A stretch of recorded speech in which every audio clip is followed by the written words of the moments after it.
Om Swastiastu. Assalamualaikum warahmatullahi wabarakatuh. Shalom, namo buddhaya, salam sejahtera untuk kita semua dan salam harmoni. Pada kesempatan kali ini, kami akan mempresentasikan mengenai materi teori pencacahan atau counting yang disusun sebagai salah satu tugas dalam mata kuliah Matematika Diskrit. Sebelum kami memulai presentasinya, perkenankan kami untuk memperkenalkan diri terlebih dahulu. Saya sendiri Niputu Eva Mertadiani dengan NIM 24150910077 dengan rekan saya. Perkenalkan, nama saya Ayu Karliwana Pasaribu dengan NIM 24150910050. Perkenalkan, nama saya Habib Subagio Jokromo dengan NIM 24150911139. Baik, tanpa berlama-lama lagi, akan kami mulai presentasinya. Berikut ada skema alur pembelajaran. Skema pembelajaran teori pencacahan ini terdiri dari 3 cabang utama, yaitu aturan dasar, permutasi dan kombinasi, serta aplikasi dalam sistem informasi. Nah, pada bagian aturan dasar, terdapat dua konsep penting, yaitu aturan penjumlahan dan aturan perkalian, yang menjadi dasar dalam menghitung banyaknya kemungkinan suatu kejadian. Selanjutnya, pada bagian permutasi, materi dibagi menjadi permutasi tanpa pengulangan dan permutasi dengan pengulangan, yang membahas tentang susunan objek dengan memperhatikan urutan. Setelah itu, dilanjutkan dengan kombinasi, yaitu cara memilih objek tanpa memerhatikan urutan, baik tanpa pengulangan maupun dengan pengulangan. Terakhir, bagian aplikasi dalam sistem informasi menunjukkan bagaimana teori pencacahan diterapkan secara nyata. Antara lain dalam pengamanan sistem seperti pembuatan password dan enkripsi, basis data meliputi struktur dan query, analisis data atau data mining, serta perancangan sistem termasuk pengujian dan skenario. Nah, skema ini memberikan gambaran menyeluruh tentang konsep-konsep dasar hingga penerapannya dalam dunia teknologi informasi.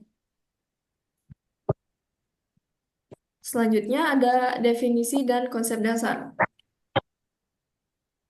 Teori pencacahan adalah bagian dari matematika yang membahas bagaimana menghitung jumlah kemungkinan atau hasil dari suatu peristiwa. Ini sangat penting untuk mengetahui berapa banyak cara suatu hal bisa terjadi, terutama dalam situasi yang melibatkan pilihan, urutan, atau kombinasi. Dalam praktiknya, teori pencacahan sangat berguna dalam menyelesaikan permasalahan yang berkaitan dengan pengambilan keputusan, pengurutan, dan penyusunan objek. Pencacahan memiliki empat konsep dasar dalam teori empat, empat konsep dasar, yaitu aturan penjumlahan atau addition rule, aturan perkalian atau multiplication rule, eh, permutasi, dan juga kombinasi. Untuk aturan penjumlahan atau addition rule terjadi jika suatu kejadian bisa terjadi dalam M cara dan kejadian lain bisa terjadi dalam N cara, dan keduanya tidak bisa terjadi bersamaan. Maka total cara untuk memilih salah satunya adalah sebagai berikut.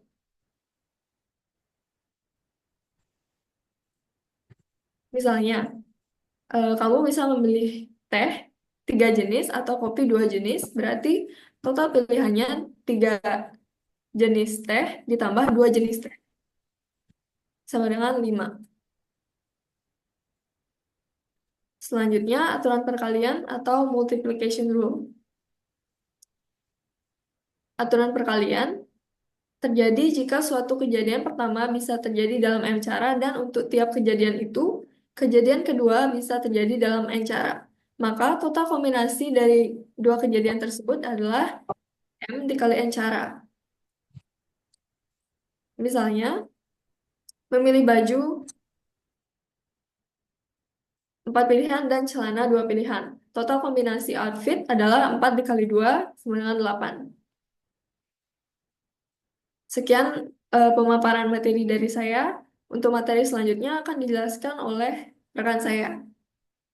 Untuk Ayu, dipersilakan.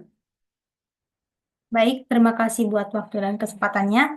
Di sini saya akan melanjutkan materi untuk selanjutnya, yaitu ada bagian yang keempat, yaitu permutasi, di mana permutasi itu ialah susunan atau pengaturan objek yang diambil sebagian atau seluruhnya dari suatu himpunan dengan memperhatikan urutan rumus dasar dari permutasi. Yang di mana rumus dari permutasi itu yaitu adalah permutasi n dari n sama dengan n faktorial atau n p n sama dengan n faktorial. Permutasi dalam matematika diskrit secara umum mencakup dua kategori utama. Yang pertama itu adalah permutasi tanpa pengulangan, yang di mana permutasi sebagian atau seluruhnya dari elemen yang berbeda. Menyusun seluruh atau sebagian dari elemen yang semuanya berbeda tanpa ada pengulangan dengan urutan yang diperhatikan. Jika mengambil semua elemen, banyak susunan adalah n faktorial. Jika hanya sebagian elemen yang diambil, atau R elemen dari n, rumusnya adalah permutasi R elemen R dari n sama dengan n permutasi R sama dengan P pangkat n R sama dengan n faktorial per n dikurang R faktorial. Contohnya, menyusun 3 huruf dari 5 huruf yang berbeda. Urutan A, B, C berbeda dengan B, A, C. Sehingga dihitung semua susunan berbeda. Yang kedua, ada permutasi dengan unsur yang sama atau permutasi dengan pengulangan terbatas. Terjadi ketika dalam himpunan terdapat beberapa elemen yang diidentik atau sama. Karena ada elemen yang sama, susunan yang hanya berbeda posisi, elemen identik tidak dihitung berulang.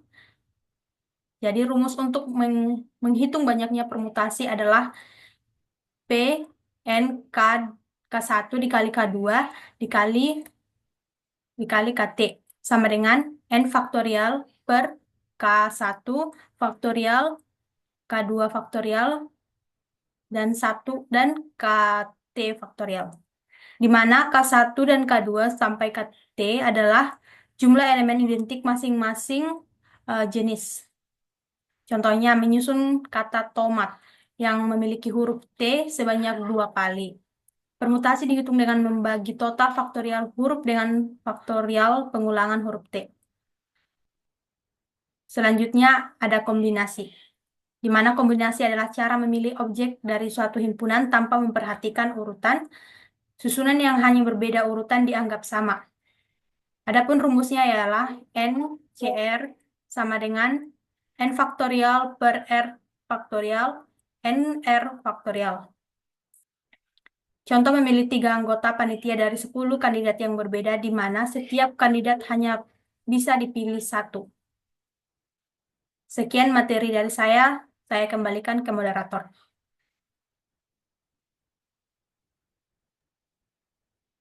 Baik, untuk materi selanjutnya akan dipaparkan oleh rekan kami, Habib. Dipersilakan. Baik, terima kasih atas waktu yang diberikan. Di sini saya akan menjelaskan aplikasi dalam sistem informasi. Aplikasi teori pencacahan atau counting dalam sistem informasi sangat penting, terutama dalam pengolahan data dan pengembangan sistem pengumpulan serta pengawasan data. Berikut ada beberapa aplikasi utamanya. Yang pertama yaitu pengamanan sistem. Teori pencacahan digunakan untuk menghitung banyaknya kemungkinan kombinasi password yang dapat dibuat, sehingga membantu menentukan tingkat keamanan sistem terhadap serangan tebakan. Dia memiliki fungsi. Yang pertama, menghitung kemungkinan kombinasi password yang dapat dibuat, terus menentukan tingkat keamanan sistem dari serangan yang mungkin terjadi. Keuntungannya memudahkan dalam mengamankan data dan memastikan bahwa data dienkripsi sulit diakses oleh pihak yang tidak berwenang. Terus untuk yang kedua, basis data. Dalam basis data, teori pencacahan membantu menghitung jumlah kemungkinan hasil query berdasarkan kombinasi data dan kondisi yang diberikan. Basis data memiliki fungsi membantu menghitung jumlah kemungkinan hasil query berdasarkan kombinasi dan kondisi yang diberikan. Keuntungannya mengoptimalkan proses pencarian dan pengambilan data. Terus data dan efisiensi sistem dalam mengelola data. Terus yang ketiga, analisis data. Data mining menggunakan teori pencacahan untuk menghitung banyaknya pola dan kombinasi atribut yang mungkin muncul dalam kumpulan data besar. Fungsinya menghitung banyaknya pola dan kombinasi atribut yang mungkin muncul dalam kumpulan data besar. Keuntungan, membantu dalam menemukan pola yang signifikan dan menghindari eksplorasi yang tidak perlu dengan memfokuskan pencarian pada kombinasi yang relevan. Yang keempat, perancangan sistem. Dalam perancangan sistem, teori pencacahan digunakan untuk menentukan banyaknya skenario pengujian berdasarkan kombinasi input, kondisi, dan alur kerja. Dia memiliki fungsi menentukan banyaknya skenario pengujian berdasarkan kombinasi input, kondisi, dan alur kerja. Keuntungannya memudahkan pengembangan untuk menyusun rencana pengujian komprehensif dan menjamin sistem berfungsi dengan baik dalam berbagai situasi. Jadi disimpulkan teori pencacahan sangat penting dalam berbagai aspek sistem informasi, mulai dari pengamanan data hingga analisis data dan perancangan sistem. Dengan pemanfaatan yang tepat, teori ini dapat membantu untuk merancang sistem yang lebih aman dan efisien. Sekian dari saya, terima kasih. Saya kembalikan ke moderator. Baik, terima kasih. Demikianlah presentasi dari kami mengenai materi teori pencacahan. Semoga apa yang telah kami sampaikan dapat bermanfaat dan menambah pemahaman kita semua mengenai konsep-konsep dasar dalam matematika diskrit. Terima kasih atas perhatian dan kesempatan yang telah diberikan. Kami ucapkan Om, Santi, Santi, Santi Om. Wassalamualaikum warahmatullahi wabarakatuh. Shalom, nama budaya, salam sejahtera untuk kita semua, dan salam harmoni.